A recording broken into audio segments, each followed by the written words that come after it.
Set up on the seafront was an elaborate carved wood puppet theater with Pulcinella painted across the top.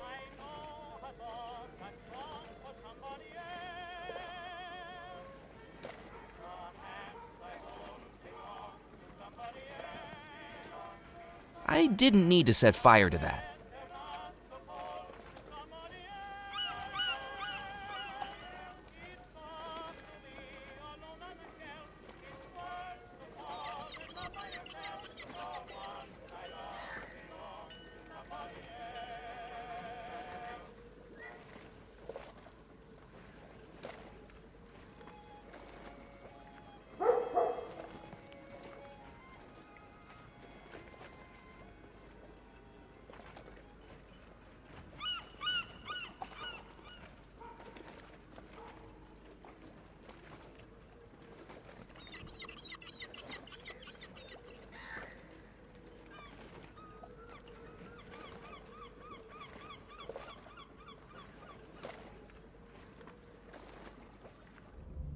What a piece of junk! So much as a nudge and the whole thing locks up.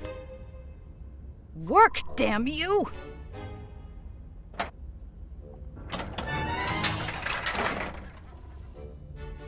That almost hit me. Almost isn't good enough. A few inches over and we could have had a lovely headline about a gory workplace accident. Are you serious?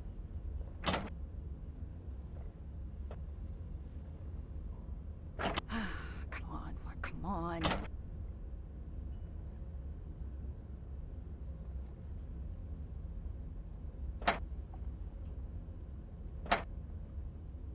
Of course this happens right now, just what I need.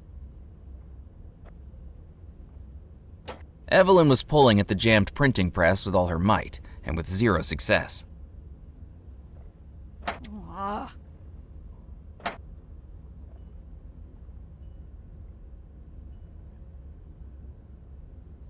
What seems to be the problem? The tilt coil snapped off and almost had my eye out. Your eye? Can you believe it? I try to get a story that's fit to print and instead the printing press has a fit. Why can't I get one of those electric machines like they've got at the New Orleans Post? Maybe if I put that there. Are you serious?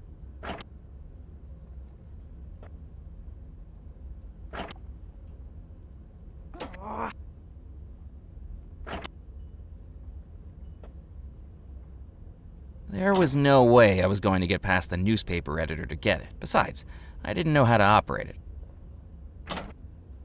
Hanging on a peg at the far side of the room was a battered flashbulb camera.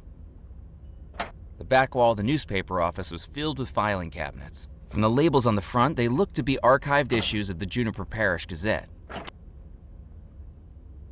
Without a third spring, the printing press appeared to be unbalanced and had jammed in place. Hands off, McAllen. This is delicate business. Come on.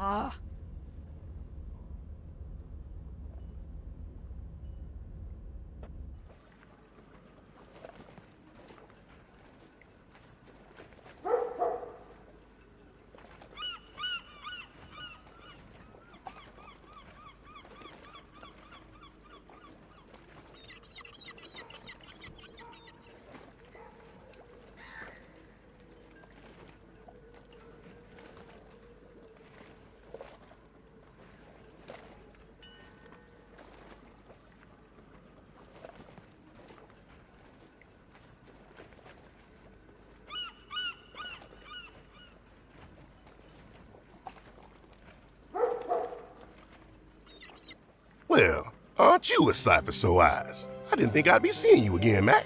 I thought you'd be swimming back to the mainland. Or, well, swimming with the fishes. How's the auditing going? Well, I quit my job. You quit? I thought that was the whole reason you were here in the first place. Yeah, I thought so too. Why you doing this, Mac? Don't you have a family you need to get back to? Away from the ghost stories? I don't have any family. I never have. I was found. Found? As a baby, I was left on the doorstep of an orphanage with just a blanket and a piece of paper with my name on it. Growing up, I always felt alone, like I was missing someone who loved me. The last orphanage I was in was above a bookstore called Eerie Echoes, and I used to pick up the dime novels that got thrown out at the end of each month. My favorites were always the scary ones. Why did you like the scary stories so much? I felt like if I could read the scariest story I could find, it would make my life at the time seem a little less scary by comparison. That's heartbreaking, Mac. But that's why I'm still here. I always wanted to be in one of those stories, and now I am. I don't have much of a past, but this is a chance to make myself a future.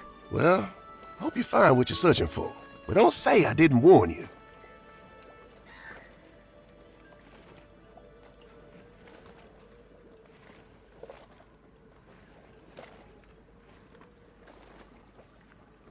Do you remember the Belmore Trading Company ever unloading a coffin at these docks? You know, now that you mention it, that does ring a bell. Yeah, back when I first started out, the Belmore's flagship, the SS Mysterium, came back into port a few days late, and Mr. Rackham rustled up a bunch of us roustabouts to help unload it, way earlier than we usually be out. Yeah, I remember that morning. It's almost as much as the bonus pay we got for the early hours. Did you find out what was in it? I don't think we paid it much mind. It was rare, but people did die at sea back in those days. Although saying that, they'd usually be buried at sea too. I don't remember any fanfare about it, but it must have been someone important in there. Or something.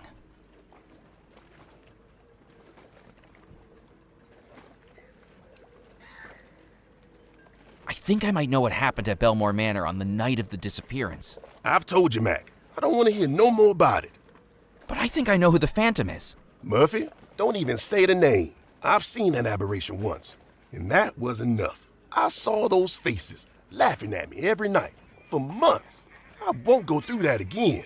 Ned's fear was real. I can only imagine what 3 decades of those faces would do to a person.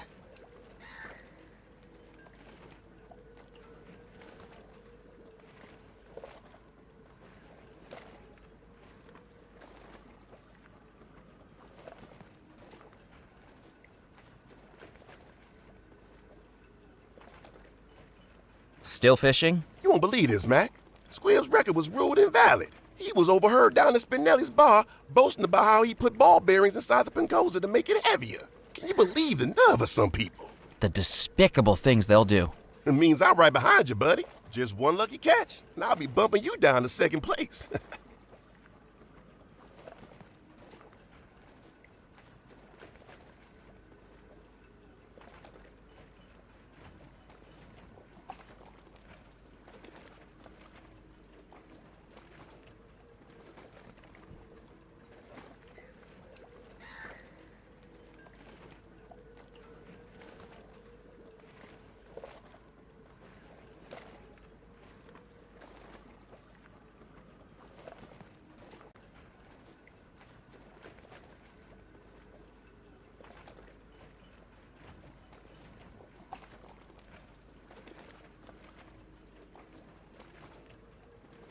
Is that a grill you've got there, Ned? 14 hours out here will give anyone an appetite. I'm not giving up just yet, but it'll be supper time soon. You're welcome to join me. Do you miss working on the docks? I wouldn't give up fishing for it, but I have good memories of those times. Good, honest teamwork. Working outdoors, singing shanties, and swapping stories. Though to be honest, some of the tales they tell may have been a little exaggerated.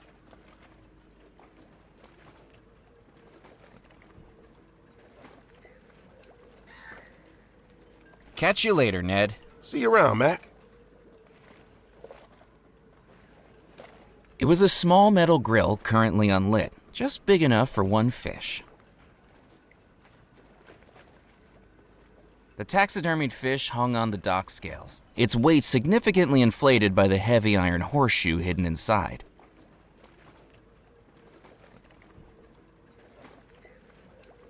I had more important things to do than fish.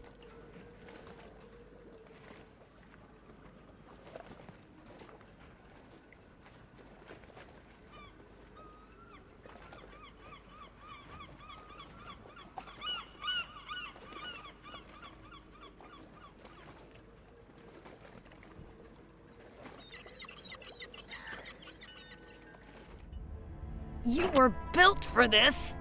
Do it!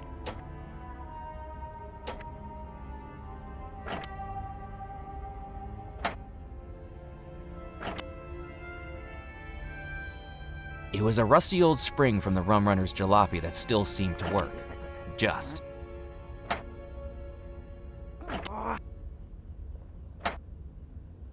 Maybe this will help? What do you think you're doing? I fixed it for you. I'm going to need to recalibrate the whole thing now. No need to say thank you.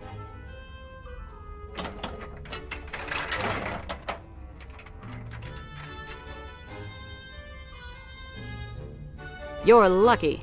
There's something fishy about you, Murphy McCallan. I can smell a story on a person like rotten eggs in an egg salad. And currently it's the 4th of July summer picnic and someone forgot to put the bowl in the refrigerator last night.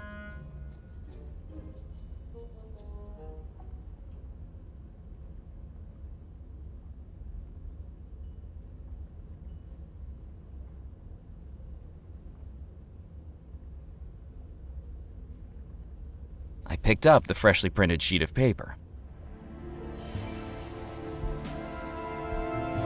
It was a typesetter's calibration sheet.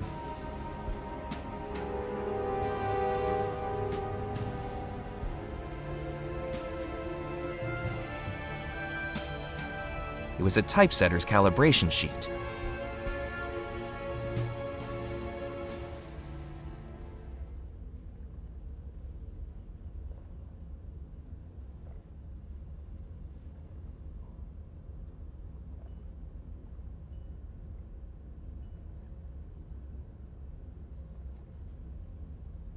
The editor was busy at work with spectacles perched on her nose, and a look so stern I wondered if the glasses were solely for the purpose of glaring over disapprovingly.